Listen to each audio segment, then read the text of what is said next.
네, 오늘은 복음의 안경 쓰고 10번째 시간을 갖도록 하겠습니다. 오늘 제목은 몸을 바라보니입니다. 몸을 바라보니입니다. 성경에서는 몸을 무엇이라고 말씀하고 있는지를 살펴보도록 하겠는데요. 먼저 고린도전서 6장 19절 20절 말씀을 제가 한번 읽어보겠습니다. 너희 몸은 너희가 하나님께로부터 받은 바 너희 가운데 계신 성령의 전인 줄을 알지 못하느냐. 너희는 자신의 것이 아니라 값으로 산 것이 되었으니 그런즉 너희 몸으로 하나님께 영광을 돌리라. 이렇게 말씀하고 있습니다. 아주 중요한 말씀입니다. 여기 보면 믿는 자들의 몸이 성령의 전이라는 겁니다. 성령의 전, 즉 성전이라는 말이죠. 왜 그러느냐? 성령 하나님이 거하고 계시기 때문이라는 겁니다. 고린도전서 3장 16절입니다. 너희는 너희가 하나님의 성전인 것과 하나님의 성령이 너희 안에 계시는 것을 알지 못하느냐. 이렇게 말씀하고 있습니다. 그래서 이 몸이 이렇게 소중한 거라 이 말이에요. 하나님의 성전이 얼마나 소중합니까? 우리 몸이 이제는 주님을 담고 있는 성전이 되었어요. 너무나 소중한 것입니다. 그리고 이제 믿는 자의 몸은 우리 것이 아니라 하나님의 것이라는 겁니다. 여기 값으로 산 것이 되었으니 그러는데요. 이 말은 하나님께서 값을 지불하고 우리 몸을 샀다는 거예요.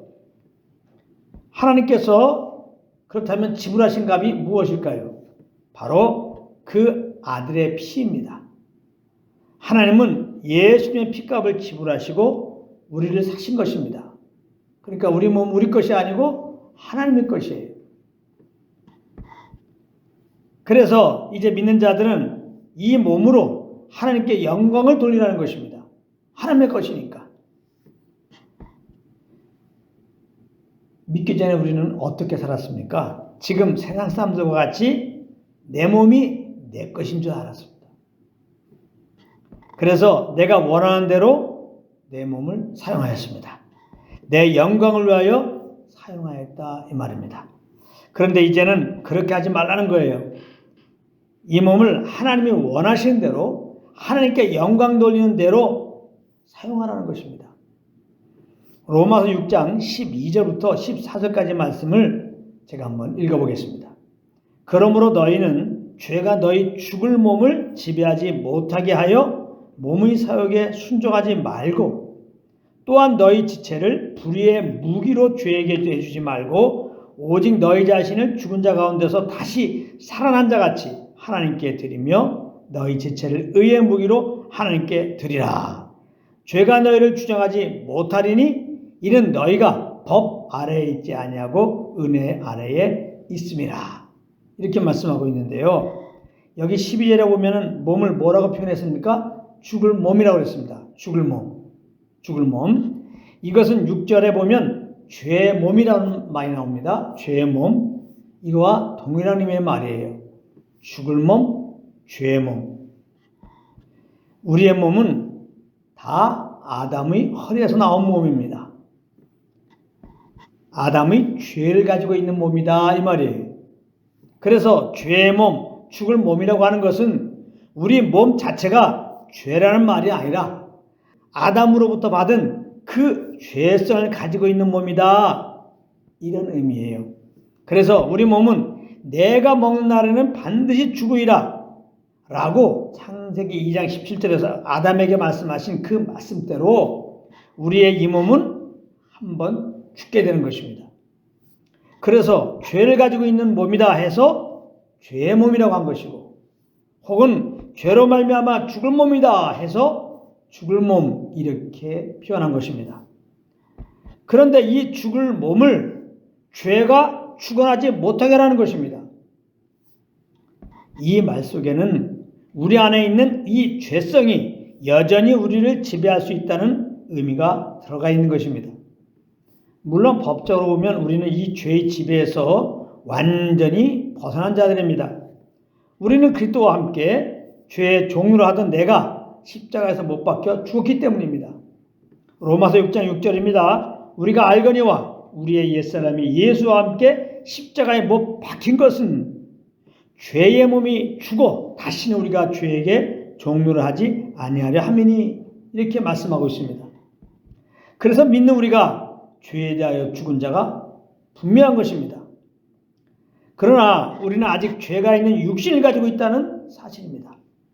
그래서 우리 몸 안에 남아있는 이 죄가 얼마든지 우리 몸에 대하여 여전히 지배력을 행사할 수 있는 것이다 이 말씀입니다. 로마서 7장 20절입니다. 만일 내가 원하지 아니하는 그것을 하면 이를 행하는 자는 내가 아니요 내 속에 거하는 죄니라 이렇게 말씀하고 있습니다. 그러니까 우리는 이 몸의 사욕에 즉 죄의 종에게 순종하지 말라는 것입니다. 그것은 우리 지체를 13절에 따르면 불의의 병기로 불의의 무기로 드리는 것이라는 겁니다. 내 영광을 위하여 사용하는 것이다 이 말씀입니다. 이 몸은 주의 것인데 그래서 우리는 우리 몸을 내 영광이 아니라 하나님의 영광을 위해서 사용해야 된다 이 말씀입니다. 이것을 13절에서는 너희 죄를 의의 무기로 하나님께 드리라 이렇게 표현한 것입니다. 그리고 고린도전서 12장 1절에 보면은 하나님이 기뻐하시는 산제물로 드리라 이렇게 말씀한 게 있는데 똑같은 의미입니다. 그러므로 형제들아 내가 하나님의 모든 자비하심으로 너희를 권하노니 너희 몸을 하나님이 기뻐하시는 산제물로 하나님께 드리라 이는 너희가 드릴 영적 예배니라 그랬습니다. 그렇다면 우리 몸을 의의 무기로 드리는 것, 하나님이 기뻐하시는 산제물로 드리는 것, 우리 몸으로 하나님께 영광을 돌리는 것은 구체적으로 어떻게 하는 것일까요?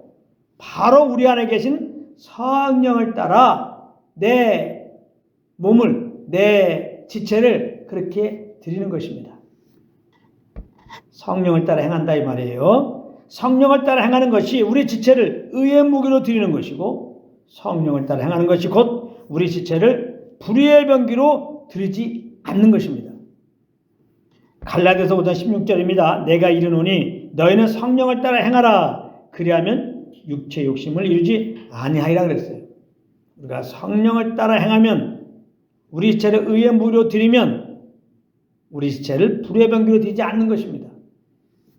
그러니까 우리 앞에는 항상 두 개 있는 것입니다. 성령을 따라 살 것인가? 몸의 사욕을 따를 것인가? 성령의 소욕을 쫓을 것인가? 육체의 소욕을 따를 것인가?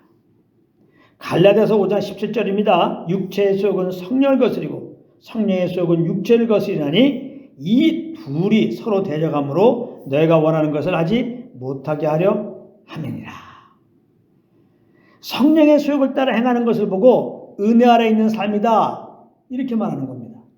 그리고 육체의 소욕을 따라 행하는 것을 보고 법 아래 삶이다 이렇게 말하는 것입니다. 우리는 믿기 전에는 은혜 아래 있지 않고 법 아래 있었습니다. 육체의 소욕을 따라 살았다 이 말씀입니다. 그런데 지금은 어디에 있습니까? 은혜 아래 있습니다. 예수 그리스도를 믿음으로 그 십자가의 은혜 아래 있습니다. 그러므로 우리는 마땅히 성령의 소욕을 따라 행해야 되는 겁니다.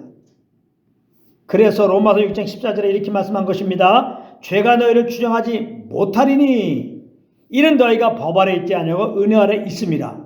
굉장히 중요한 말씀이죠. 죄가 더 이상 믿는 우리에게 그러므로 절대 왕노하지 못한다 이렇게 아주 선언하고 있습니다. 왜 그렇다고 하십니까? 믿는 우리는 이제 법 아래 있지 않고 은혜 아래 있기 때문이라는 것입니다. 예수님을 우리의 왕으로 우리는 모셨습니다. 그러니까 이게 무슨 말씀입니까? 믿는 우리는 이제 은혜 아래 있는 자가 되었으니까 은혜 아래 있는 자답게 살아라. 예수님을 왕으로 모셨으니까 예수님을 따라 살아라. 성령을 쫓아 살아라. 이 말씀인 것입니다. 그러므로 이 말씀은 꼭 명심하시고 오직 성령의 인도함을 따라 우리 지체를 드림으로 우리 몸을 의의 무기로 하나님께 드리는 우리 몸으로 하나님께 영광 돌리는 한 분 한 분 되시기를 우리 주 예수 그리스도 이름으로 축복합니다.